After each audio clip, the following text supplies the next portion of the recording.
সাকিব ভাইয়ের সাথে খেলেছি, আমার ড্রিম ছিল তামিম ভাইয়ের সাথে ওপেন করা। ন্যাশনাল টিম সবাই খেলতে চায়, বাট আমি এটা নিয়ে আপাতত ওয়ারিড না।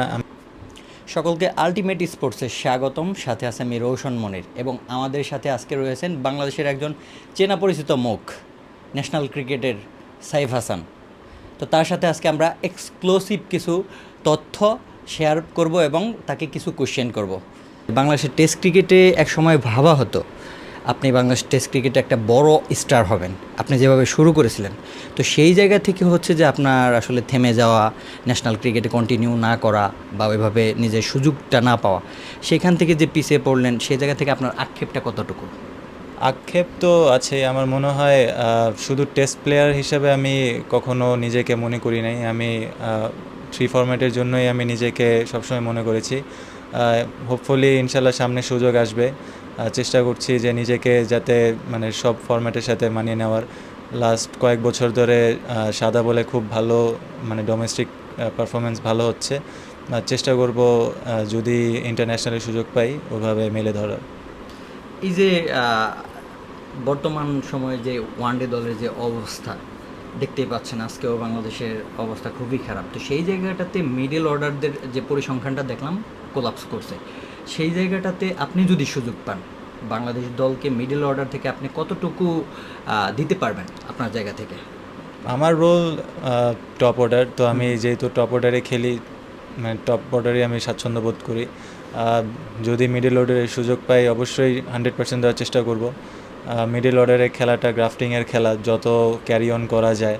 এখন ক্রিকেট অনেক মডার্ন ক্রিকেট চলে আসছে, সো সিচুয়েশন অনুযায়ী খেলা, উইকেটের কন্ডিশন অনুযায়ী খেলা, সো এগুলা অ্যাডাপ্ট করেই খেলা দরকার। এই যে যেটা বললেন যে আপনি টপ অর্ডার ব্যাটার, বিশেষ করে বাংলাদেশে তো টপ অর্ডারের জায়গাটাতে অনেক প্রতিযোগিতা। সেই জায়গাটাতে যদি আপনি ন্যাশনাল টিমে জায়গা পান, আপনাকে যদি বলা হয় যে আপনি মিডল অর্ডারে খেলবেন বা ওই জায়গাটাতে যদি দেওয়া হয়, আপনি টপ অর্ডার ব্যাটার হিসাবে ওই জায়গাটাতে আপনি কতটুকু মানিয়ে নিতে পারবেন নিজেকে আসলে? না, নর্মালি ফার্স্ট ক্লাস যখন খেলি তখন 3-4-এ খেলি, মাঝে মাঝে ওপেন করি। বাট হোয়াইট বল ক্রিকেটে ম্যাক্সিমাম সব জায়গায় টপ অর্ডারে খেলেছি। বাট এমনও হয়েছে আমি যখন ইমার্জিং কাপে খেলেছি তখন 4-5-এও ব্যাটিং করেছি। তো আমার মনে হয় অ্যাডজাস্টমেন্টটা অনেক ইম্পর্টেন্ট একটা প্লেয়ারের জন্য। অ্যাজ এ ব্যাটসম্যান সব সিচুয়েশনে অ্যাডাপ্ট করতে হয়। তো আমার মনে হয় ওটা কোনো বিষয় না, বাট যত তাড়াতাড়ি অ্যাডাপ্ট করতে পারবো ওটা আমার জন্যই ভালো। আরেকটা বিষয় যেটা হচ্ছে যে আমরা আপনার স্টার্ট ঘাটলাম, গত বিপিএল সহ ঘরোয়া লিগে আপনার পারফরমেন্স দুর্দান্ত, 37+ গড়। তো সেই জায়গা থেকে হচ্ছে এখনও আপনি জাতীয় দলের ডাক পাননি। তো এই জায়গাটাতে আসলে আপনি কি ফিল করেন? না, আসলে ন্যাশনাল টিম নিয়ে মানে সবাই খেলতে চায়, ন্যাশনাল টিম সবাই খেলতে চায়, বাট আমি এটা নিয়ে আপাতত ওয়ারিড না। আমি আমার প্রসেস নিয়ে ওয়ারিড, আমার কাজগুলো আমি ঠিকমতো করছি কি না।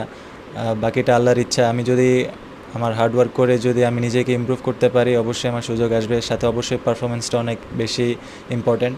আমি চেষ্টা করবো আমার পারফরমেন্স করার, আর বাকিটা আল্লাহর ইচ্ছা। লাস্ট প্রিমিয়ার লিগ বলেন, লাস্ট 2 বছর লিস্টে, তারপর বিপিএলের রংপুর রাইডার্সকে ধন্যবাদ দিতে হয়। ওরা আমাকে ট্রাস্ট করেছে, সুযোগ দিয়েছে, আর আমি আল্লাহর রহমতে খুব ভালো খেলেছি। আমার মনে হয় গ্লোবাল সুপার লিগ সামনে আসছে, ইনশাল্লাহ এখানেও নিজের সেরাটা দেওয়ার চেষ্টা করব।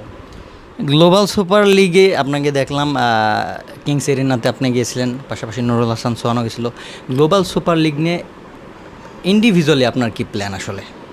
প্ল্যান তো অবশ্যই নিজের সেরাটা দেওয়া, টিমের জন্য কন্ট্রিবিউট করা। লাস্ট ইয়ার আমরা চ্যাম্পিয়ন হয়েছিলাম, সো অবশ্যই একটা এক্সপেকটেশন আছে সবার। বাট হোপফুলি আমরা যদি ওখানে যাই তাড়াতাড়ি অ্যাডাপ্ট করতে পারি, ইনশাল্লাহ ভালো কিছু করা সম্ভব। এই জায়গাটাতে আপনার আসলে কি এরকম কোনো প্ল্যান আছে যে গ্লোবাল সুপার লিগে বা ওইরকম কোনো আশ্বাস বা কোনো বার্তা কি কখনো পেয়েছেন যে গ্লোবাল সুপার লিগে আপনি ভালো করতে পারলে ন্যাশনাল টিমে যাওয়ার সুযোগ আছে, এরকম বার্তা না, কি কখনো পেয়েছেন? এরকম কোনো বার্তা পাইনি। বাট ওটা অনেক বড় একটা প্ল্যাটফর্ম। 5টা দেশ থেকে বেস্ট ফ্র্যাঞ্চাইজগুলো আসতেছে, তো আমার মনে হয় অনেক বড় একটা প্ল্যাটফর্ম। বাট ওখানে যদি আমি আমার শেয়ারটা দিতে পারি অবশ্যই ভালো কিছু হবে।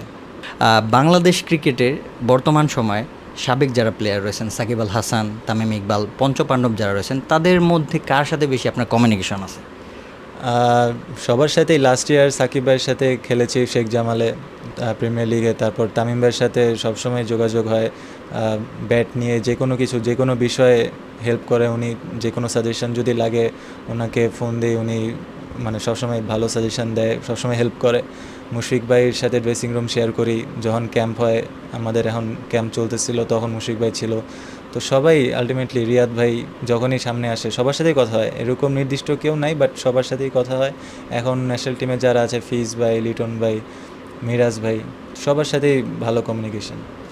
সাকিব আল হাসানের কথা বললেন, রাজনৈতিক প্রেক্ষাপট চেঞ্জ হওয়ার পর সাকিব আল হাসান দেশে ফিরতে পারেনি, তো সেই জায়গা থেকে এই যে প্রেক্ষাপট চেঞ্জ হওয়ার পর অনেকের সাথেই সাকিব আল হাসানের কমিউনিকেশন ওইরকম আগের মতো হয় না। তো আপনার কি এই প্রেক্ষাপট চেঞ্জ হওয়ার পর সাকিব আল হাসানের সাথে কোনো কথা হয়েছে? না, এখন পর্যন্ত কথা হয় নাই, বাট ইনশাল্লাহ ভাই যদি দেশে আসে ইনশাল্লাহ খুব সুন কথা হবে। সাকিব আল হাসানের যদি কোনো কিছু আপনি ওন করতে চান বা নিতে চান, আপনি কোন জিনিসটা নেবেন আসলে? লিডারশিপ। লিডারশিপের কোন জিনিসটা স্পেসিফিক আপনার ভালো লাগে? উনি সবার সাথে যেভাবে কথা বলে, সবার সাথে সবাইকে নিয়ে যেভাবে একসাথে থাকে, আমার মনে হয়। আর ইনফিল্ডে আউটফিল্ডে দুইটার যে একটা কম্বিনেশন, এটা খুব ভালো মতো উনি হ্যান্ডেল করে, এই জিনিসটা ওনার থেকে অবশ্যই নিতে চাবো। আচ্ছা, আরেকটা বিষয় হচ্ছে যে বাংলাদেশের এই পঞ্চপাণ্ডবদের মধ্যে সবচেয়ে কার সাথে আপনার ড্রেসিং রুমে মানে সুন্দর মুহূর্ত আছে, যদি শেয়ার করতেন সেটা। সবার সাথেই সুন্দর মুহূর্ত আছে। আমি মাশরাফি ভাইয়ের সাথে খেলেছি প্রিমিয়ার লিগে, একসাথে এক টিমে আবহানিতে খেলেছি, অনেক ভালো মোমেন্টস আছে। তারপর সাকিব ভাইয়ের সাথে, মাশরাফি রিয়াদ ভাইয়ের সাথে, মুশফিক ভাই, সবার সাথে অনেক মোমেন্টস আছে। স্পেশালি ওরকম বলার কিছু নাই, বাট সবার সাথে খুব ভালো মোমেন্টস আছে। আচ্ছা, আরেকটা বিষয় যেটা হচ্ছে যে আপনার কেরিয়ার নেই, আমরা দেখতে পাচ্ছি যে এনামুল হক বিজয় থেকে শুরু করে মেহেদি মিরাজ, ইমরুল কায়েস ভাই উনি তো অবসর নিয়েছেন, তো সবাই কিন্তু খেলাধুলার পাশাপাশি কিন্তু বিজনেসের দিকেও মনোযোগী হচ্ছে। তো সেই জায়গাটাতে আপনার কি ওইরকম কোনো কিছু প্ল্যান আছে বা করছেন ছোটোখাটো এরকম যদি না, কোনো আছে? আপাতত বিজনেস নিয়ে কোনো প্ল্যান নেই, ক্রিকেট নিয়ে ফোকাস করছি। বাট যারাই করছে খুবই ভালো করছে, আর এরকমই হওয়া উচিত, কারণ আলটিমেটলি ক্রিকেট লাইফের কোনো গ্যারান্টি নেই, কারণ আপনার ইনজুরি থাকতে পারে, যে কোনো কিছু থাকতে পারে। সো আমার মনে হয় পাশাপাশি মানে বিজনেস আর ক্রিকেট প্যারালাল থাকা ভালো। বাট আপাতত আমি ক্রিকেট নিয়ে ফোকাস করছি, যেহেতু এখন ওইরকম ন্যাশনাল টিমের সুযোগ পাইনি, তো চেষ্টা করব যে নিজের 100% দিয়ে ন্যাশনাল টিমে আবার ঢোকা। একেবারে লাস্ট কোশ্চেনে আসবো।